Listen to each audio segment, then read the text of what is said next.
다니엘 11장 20절부터 마지막 절까지 함께 읽겠습니다.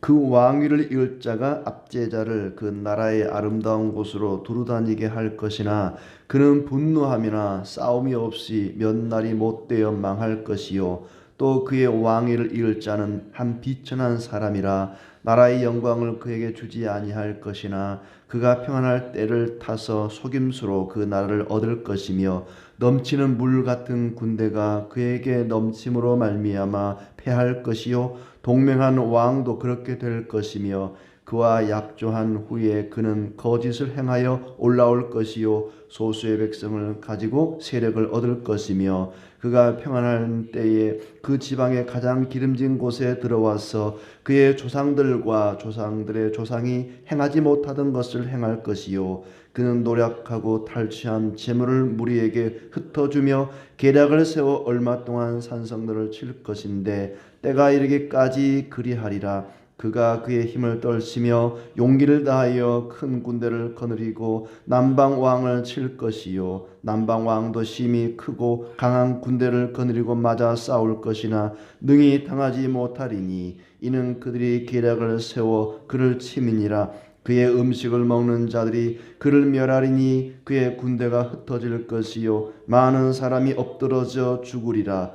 이 두 왕이 마음에 서로 해하고자 하여 한 밥상에 앉았을 때에 거짓말을 할 것이라. 일이 형통하지 못하리니 이는 아직 때가 이르지 아니하였으므로 그 일이 이루어지지 아니할 것임이니라. 북방 왕은 많은 재물을 가지고 본국으로 돌아가리니 그는 마음으로 거룩한 언약을 거스르며 자기 마음대로 행하고 본토로 돌아갈 것이며 작정된 기한에 그가 다시 나와서 남방에 이를 것이나 이번이 그 전번만 못하리니 이는 기띔의 배들이 이르러 그를 칠 것임이라. 그가 낙심하고 돌아가면서 맺은 거룩한 언약에 분노하였고 자기 땅에 돌아가서는 맺은 거룩한 언약을 배반하는 자들을 살필 것이며 군대는 그의 편에 서서 성소 곧 견고한 곳을 더럽히며 매일 드리는 제사를 폐하며 멸망하게 하는 가증한 것을 세울 것이며 그가 또 언약을 배반하고 악행하는 자를 속임수로 타락시킬 것이나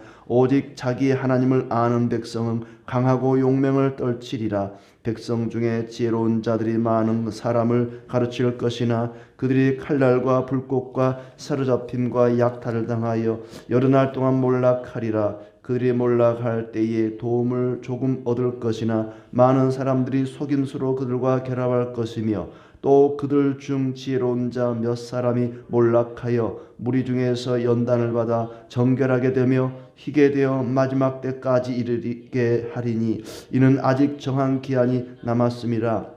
그 왕은 자기 마음대로 행하며 스스로 높여 모든 신보다 크다 하며 비상한 말로 신들의 신을 대적하여며 형통하기를 분노하심이 그칠 때까지 하리니 이는 그 작정된 일을 반드시 이룰 것임이라. 그가 모든 것보다 스스로 크다 하고 그의 조상들의 신들과 여자들이 흠모하는 것을 돌아보지 아니하며 어떤 신도 돌아보지 아니하고 그 대신에 강한 신을 공경할 것이요 또 그의 조상들이 알지 못하던 신에게 금, 은, 보석과 보물을 들여 공경할 것이며 그는 이방신을 힘입어 크게 견고한 산성들을 점령할 것이요 무릇 그를 안다 하는 자에게는 영광을 더하여 여러 백성을 다스리게 하며 그에게서 뇌물을 받고 땅을 나눠주기도 하리라. 마지막 때 남방 왕이 그와 힘을 겨룰 것이나 북방 왕이 병과 마병과 많은 배로 회오리 바람처럼 그에게로 마주 와서 그 여러 나라에 침공하여 물이 넘침같이 지나갈 것이요 그가 또 영화로운 땅에 들어갈 것이요 많은 나라를 패망하게 할 것이나 오직 에돔과 모압과 암몬 자손의 지도자들은 그의 손에서 벗어나리라. 그가 여러 나라들의 그의 손을 펴리니 애굽 땅도 면하지 못할 것이니 그가 권세로 애굽의 금은과 모든 보물을 차지할 것이요 리비아 사람과 구스 사람이 그의 시종이 되리라. 그러나 동북에서부터 소문이 이르러 그를 번민하게 하므로 그가 분노하여 나가서 많은 무리를 다 죽이며 멸망시키고자 할 것이요 그가 장막 궁전을 바다와 영화롭고 거룩한 산 사이에 세울 것이나 그의 종말이 이르리니 도와줄 자가 없으리라. 아멘. 예. 밤새 눈이 제법 왔는데 또 오늘도 하나님 은혜 가운데 모두 또 평안하시기를 바랍니다. 다니엘서 12장 가운데 11장이 꽤 길기도 하지만 내용이 제일 어려운 것 같습니다. 우리에게는 이미 지나간 역사지만은 다니엘에게는 앞으로 되어질 일을 하나님께서 말씀해 주셨습니다. 다니엘이 나이가 90을 앞둔 백발의 노인이 된 상태에서 이제 고레스 왕 3년에 하나님께서 그에게 예언의 말씀을 주셨는데 앞으로 이 국제 정세가 어떻게 될 것이다 하는 얘기를 하고 있어요. 어찌 보면 우리하고는 좀 상관이 없어 보입니다. 옛날 이야기고 아니면 먼 미래에 하나님이 마지막 때에 어떻게 하실 것이다 하는 이야기고 또 뭐 우리가 국제 정세에 뭐 관심 있습니까? 당장 눈앞에 먹고 살기도 어려운데 뭐 국가가 어떻고 세계 역사가 어떻고 여기에 별 관심이 없을 수 있는데 그 아주 복잡한 국제 정세 속에서 성도들이 어떻게 처신했고 또 우리가 어떻게 처신해야 되는가 하는 것을 한번 생각해 보도록 하겠습니다. 11장의 이제 내용은 남방왕과 북방왕이 밀고 밀리는 그런 싸움이 계속됩니다. 서로 속고 속이고 때로는 화친하고 하면서 싸우는 내용인데 이 남방왕은 누구고 북방왕은 누군지 도대체 알 길이 없습니다. 대략 추측은 하지만 특히 우리는 이제 지나간 역사 속에서 이 왕이 여기서 말하는 남방왕인가 보다 이 왕이 북방왕인가 보다 이렇게 추정은 하지만 다니엘은 과거 일이 아니라 미래 일이기 때문에 더더욱 이게 도대체 무슨 뜻인가. 아무튼 이스라엘이 지금 이 말씀을 받을 당시는 해방은 됐습니다. 이제 바벨론의 나라가 끝나고 페르시아 고레스 왕이 이제 해방이다. 각기 자기 나라 돌아가서 자기가 섬기고 싶은 신을 마음껏 섬겨도 된다. 자유를 선포했습니다. 그런 지 3년이 지난 거예요.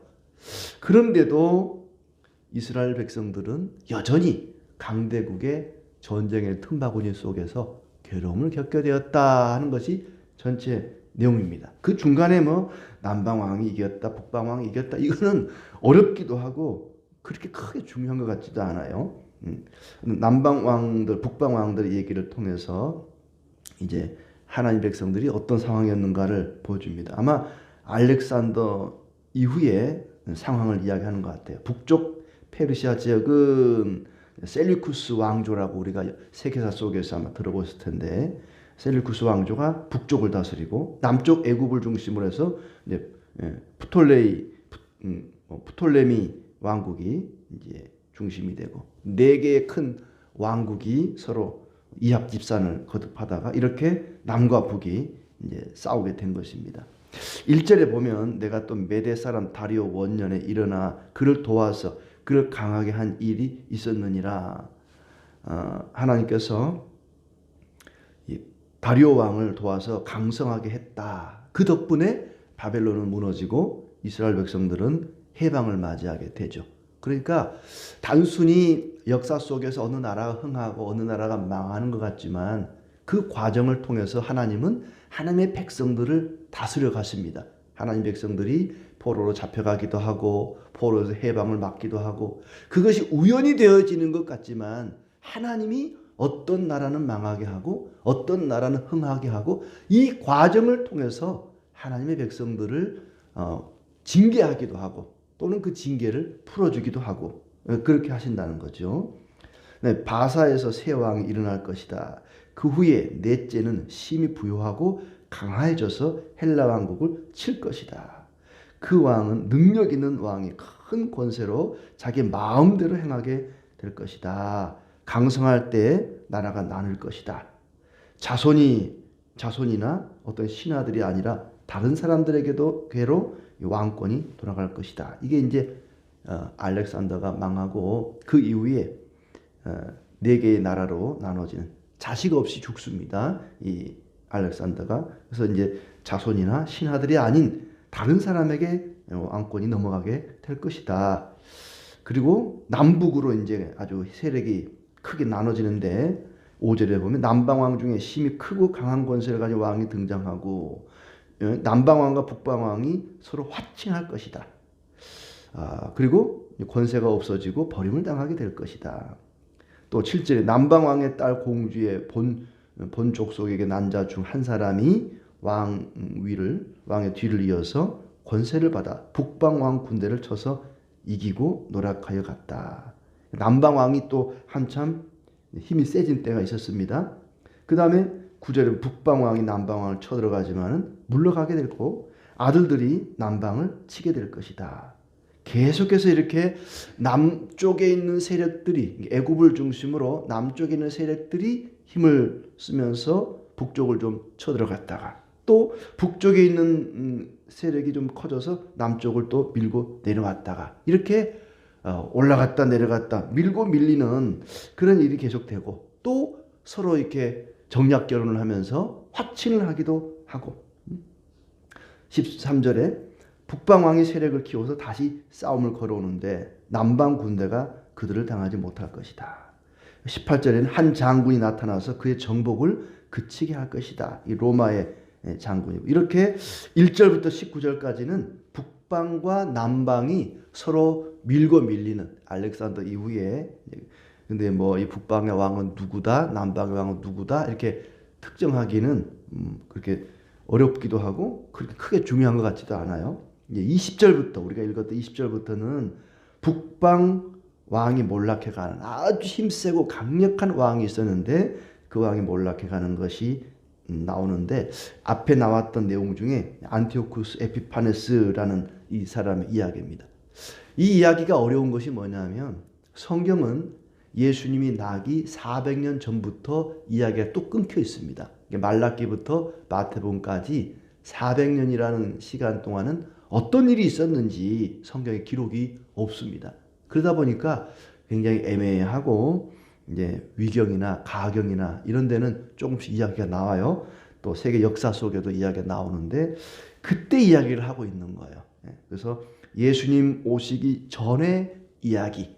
그게 이제 그 여기서 말하는 마지막 날을 가리킵니다. 이 마지막 때라고 하는 것이 예수님이 오시기 전의 이야기 그리고 장차 예수님이 앞으로 재림하실 때 그때가 이제 말세고 마지막 때고 예수님이 처음 오셨던 2000년 전과 그리고 다시 오실 때 이 사이를 우리는 말세 우리가 살아가고 있는 이 시대가 어쩌면 말세라고 할 수 있겠죠.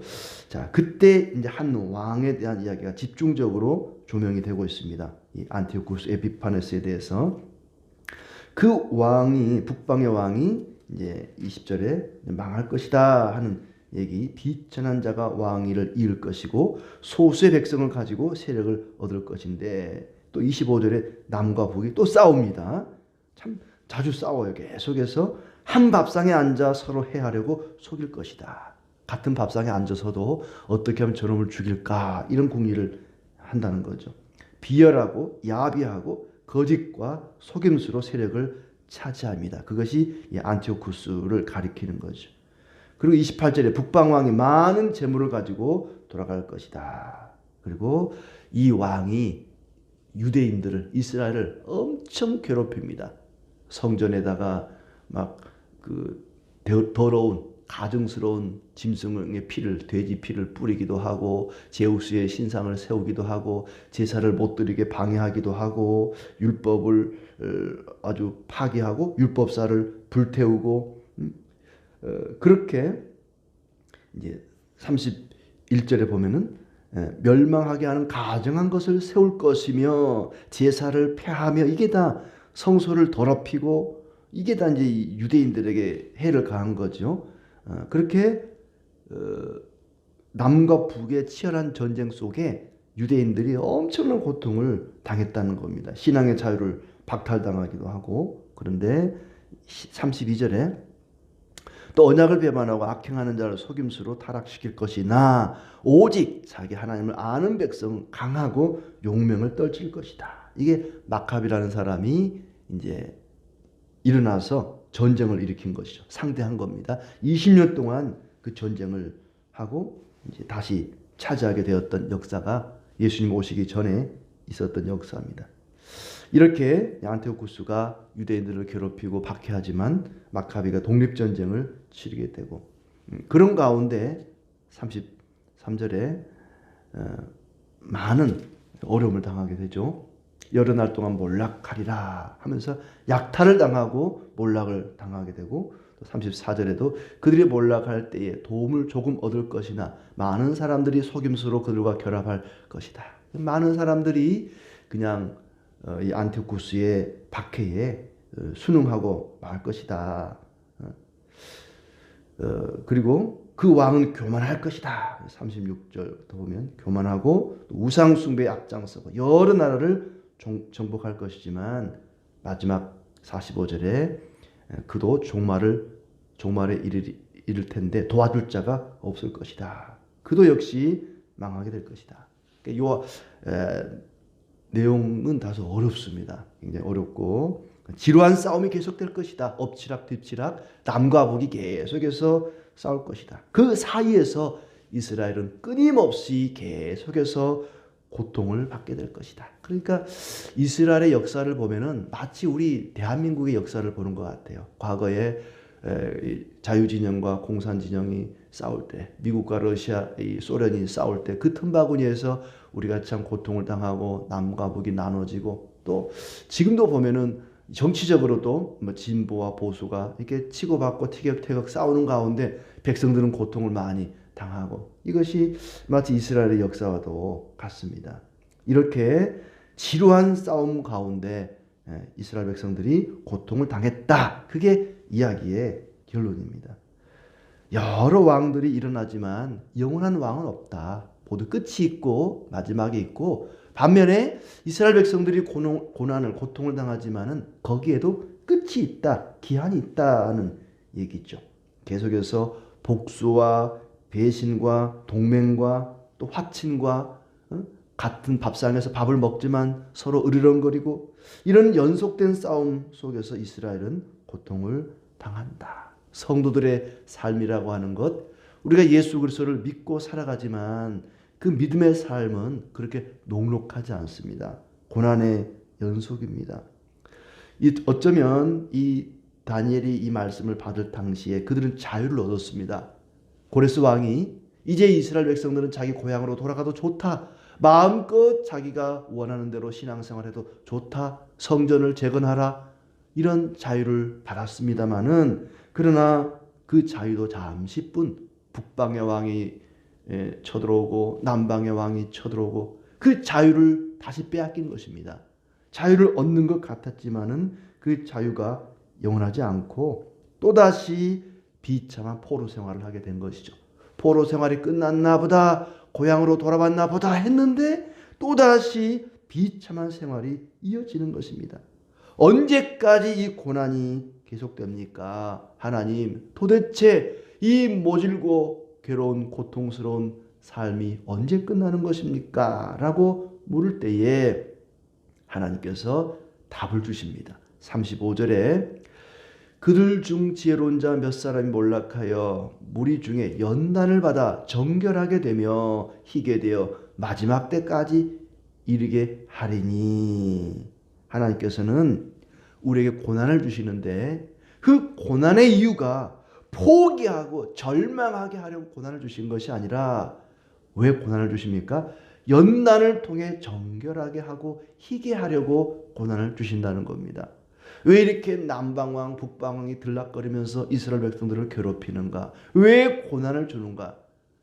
그들에게 포기하고 절망하게 하려고 하는 것이 아니라 연단과 정결을 위해서 고난을 주신 것이다. 그리고 그 고난에는 반드시 끝이 있다. 기한이 있다.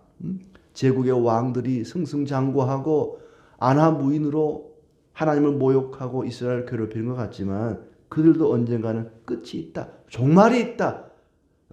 걱정하지 마라. 하나님의 때가 되면 그 고난이 끝이 날 것이다.